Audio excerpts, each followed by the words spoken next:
இந்த ஜாதகத்தை பார்க்கலாம்.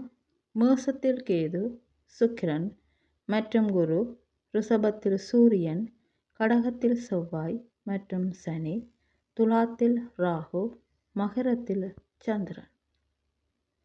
வடக்கு திசையில் செவ்வாய் மற்றும் சனியும், கிழக்கு திசையில் கேது, சுக்கிரன் மற்றும் குருவும், தெற்கு திசையில் புதன், சூரியன் மற்றும் சந்திரனும், மேற்கு திசையில் ராகுவும் இருக்கின்றனர். இது ஒரு பெண் ஜாதகம்.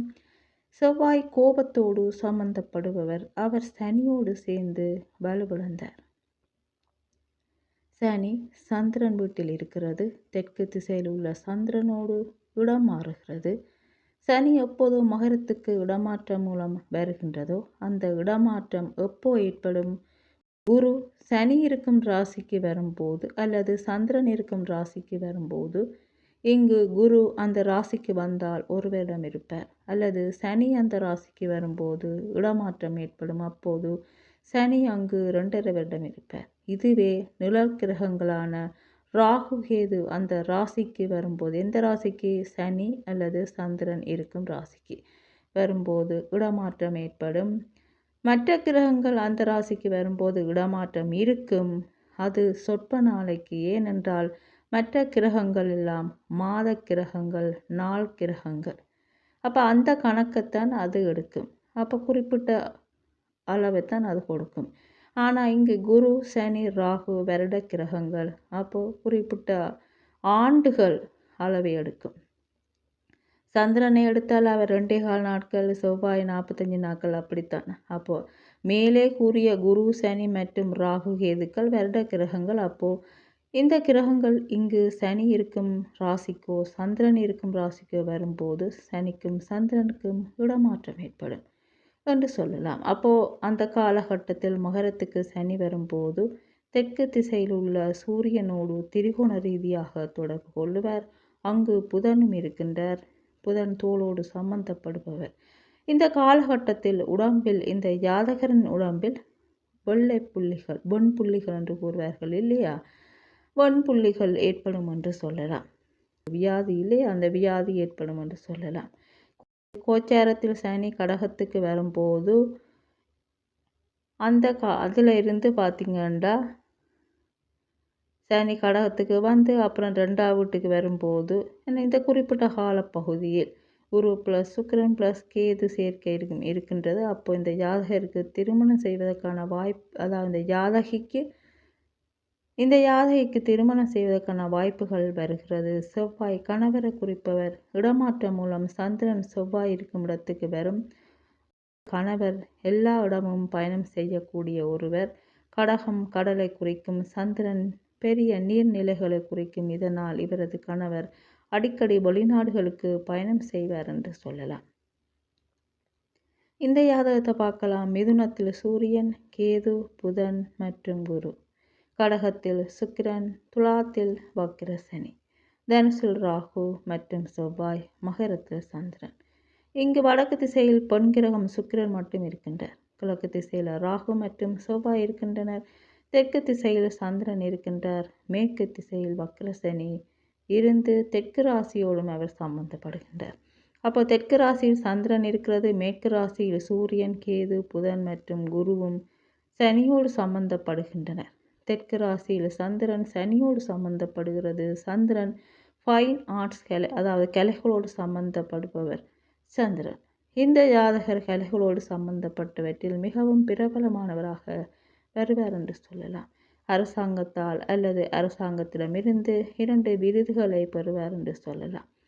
சுக்கிரன் ஃபினான்சியலை குறிப்பவர். சனி கடகத்துக்கு வரும்போது 51லிருந்து 53 வயது காலப்பகுதியில், அதாவது பிறப்பு ஜாதகத்தில் உள்ள சுக்கிரன் மீது சனி போகும்போது இவரது கையில் நல்ல நிதி புழக்கம் ஏற்படும் என்று சொல்லலாம். அதாவது பணப்புழக்கம் இருக்கும் என்று சொல்லலாம். இவருக்கு மட்டுமல்ல, பொதுவாக பிறப்பு ஜாதகத்தில் சனி இருக்கும் வீட்டுக்கு ராகு சுக்கிரன் சேர்ந்து கோச்சாரத்தில் இருந்தால், அல்லது சுக்கிரன் இருக்கும் வீட்டில் கோச்சார ராகு சனி வரும்போது, அதாவது அவருக்கு மேலே போனால், அல்லது பிறப்பு ஜாதகத்தில் ராகு இருக்கும் வீட்டில் சனி சுக்கிரன் போகும்போது அவர்களுக்கு பணவரவு, சம்பள உயர்வு, இந்த மாதிரி உயர்வுகள் இவற்றில் இருக்கும் என்று சொல்லலாம். சம்பள உயர்வாக இருந்தால் குருவும் இங்கு சம்பந்தப்பட வேண்டும். ஆனால் இங்கு பார்த்தீங்கன்னா பணப்புழக்கம் இருக்கும் என்று சொல்லலாம். சுக்கிரன் மீது கோச்சார சனி 2.5 வருடம் இருப்பார் என்றால் அப்போ அந்த 2.5 வருட காலமும் உங்களுக்கு ஓஹோதான். ஏன்னா அந்த 2.5 வருட காலமும் உங்களுக்கு பணப்புழக்கம் கூடுதலாக இருக்கும். அதே போல் கோச்சார ராகு உங்கள் சுக்கிரன் மீது, அதாவது ஜாதகத்தில் இருக்கிற சுக்கிரன் மீது போனால் அவர் அங்கே 1.5 வருடம் இருப்பார். அப்போ அந்த 1.5 வருட காலமும் உங்களுக்கு ஏதோ ஒரு வகையில் கையில் பணம் கூடுதலாக புரளும். சனியின் தொடர்பும், அதாவது கோச்சார சனி அல்லது ஜாதகத்தில் உள்ள சனியும் ராகு சுக்கிரனோடு தொடர்பட வேண்டும். சில பேர் எவ்வளவு காலம் இந்த பணவரவு இருக்கும் என்று யோசிப்பார்கள், அல்லது அவர்களுக்குள்ள ஒரு கேள்வி வரும். அதான் கூறியிருக்கின்றேன். சனி என்றால் 2.5 வருட காலம், ராகு என்றால் 1.5 வருட காலம். இது சம்பந்தமான பதிவு நான் ஏற்கனவே போட்டிருக்கின்றேன். இப்போ இந்த ஜாதகத்துக்கு வருவோம். அதாவது இந்த ஜாதகருக்கு சுக்கிரன் இருக்கின்ற வீட்டுக்கு கோச்சார சனி வரும்போது நிதி நிலைமையில் நல்ல முன்னேற்றம் இருக்கும் என்று சொல்லலாம். இங்கு சனி ப்ளஸ் சுக்கிரன் சேர்க்கைக்கு நேர்களில் சந்திரன் இருக்கின்றார். அப்போது இவருக்கு நுண்கலைகளோடு சம்பந்தப்பட்ட ஏதோ ஒன்று இவருக்கு அது மூலம் அதிக பணப்புழக்கம் ஏற்படும். நுண்கலைகளோடு சம்பந்தப்பட்ட ஒரு கலையோட இவருக்கு பணப்புழக்கம் அதிகமாக ஏற்படும் என்று சொல்லலாம். அப்போது அவர் நுண்கலை துறையில் செழித்து வளருவார். இது மூலம் ஒரு சிறந்த புகழை அடைவார் என்றும் சொல்லலாம். இவருக்கு 60 வயது முதல் 62 வயது வரை குறிப்பிடத்தக்க செழிப்பு இருக்கும். இது மூலம் நல்ல செழிப்பை இவர் காண்பார். பின் 63 வயதாகும் போது சனி எங்கே போவார்? விருச்சிகத்துக்கு போவார். விருச்சிகத்தில் இருப்பார். அது அவரது எதிரியின் வீடு. அந்த எதிரி அதற்கு பக்கத்தில் இருக்கின்றார். ராகுவோடு சேர்ந்திருக்கின்றார். அந்த செவ்வாய்க்கு 2 யாருக்கு 2 பாருங்க, சந்திரன் இருக்கின்றார். இது அவருக்கு வருமானம் குறிப்பிடத்தக்கதாக இருந்தாலும் அதில் சில குறைவு இருக்கும் என்று சொல்லலாம். ஆண் கிரகம் செவ்வாய் அவர் எதிரி ராகுவோடு இருப்பதாலும், அடுத்த ஆண் கிரகமான சூரியனும் சனியோடு சேர்ந்து ஒரே திசையில் இருப்பதாலும், அடுத்து ஆண் கிரகமான குரு அவரது எதிரியான புதனோடு இருப்பதாலும் இவருக்கு ஆண் சந்ததி இருக்க வாய்ப்பில்லை. பெண் சந்ததிகள் தான் இருக்கும் என்று சொல்லலாம். இந்த ஜாதகத்தை பார்க்கலாம். மேசத்தில் செவ்வாய், ரிஷபத்தில் சந்திரன், மிதுனத்தில் புதன், கடகத்தில் சுக்கிரன் மற்றும் சூரியன், சிம்மத்தில் ராகு, தனுசில் சனி மற்றும் குரு, கும்பத்தில் கேது.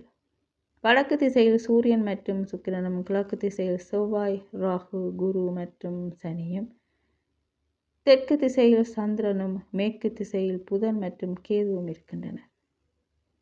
இது ஒரு பெண் ஜாதகம். பெண்ணுக்கு ஜீவகாரகனாக சுக்கிரனை எடுப்போம்.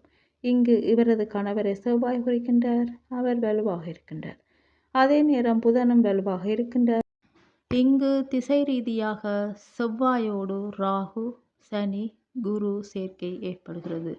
செவ்வாய் பிளஸ் ராகு பிளஸ் சனி பிளஸ் குரு சேர்க்கை ஏற்படுகிறது. செவ்வாய் கணவர், ராகு நிழல் கணனியை குறிக்கும், குரு அட்மினிஸ்ட்ரேஷனை குறிப்பவர், சனி கர்மா ப்ரொஃபஷன் இவற்றை குறிப்பவர். இன்னும் கூடுதலாக இந்த செவ்வாய்க்கு 2 பாருங்கள் வலிமையான சந்திரன் இருக்கின்றார். தற்போது நுண்கலைகளில் இவரது கணவரின் தொழில் இருக்கும் என்று சொல்லலாம். சனி பிளஸ் குரு பிளஸ் செவ்வாய் சேர்க்கையானது சுயாதீன நிர்வாகத்தை குறிக்கிறது. அதாவது ஒரு தானாக இயக்கக்கூடிய ஒன்று, அதாவது இயக்குனர் என்று சொல்லலாம். இந்த மாதிரி செவ்வாய்க்கு 2 சந்திரன் இருக்கின்றார். அதற்கடுத்து புதன் வலிமையாக இருக்கின்றார். ராகு தொடர்பு. எனவே கணவர் ஒரு திறமையான நபர். அவர் ஒரு திரைப்பட தயாரிப்பாளராக இருப்பார் என்று சொல்லலாம்.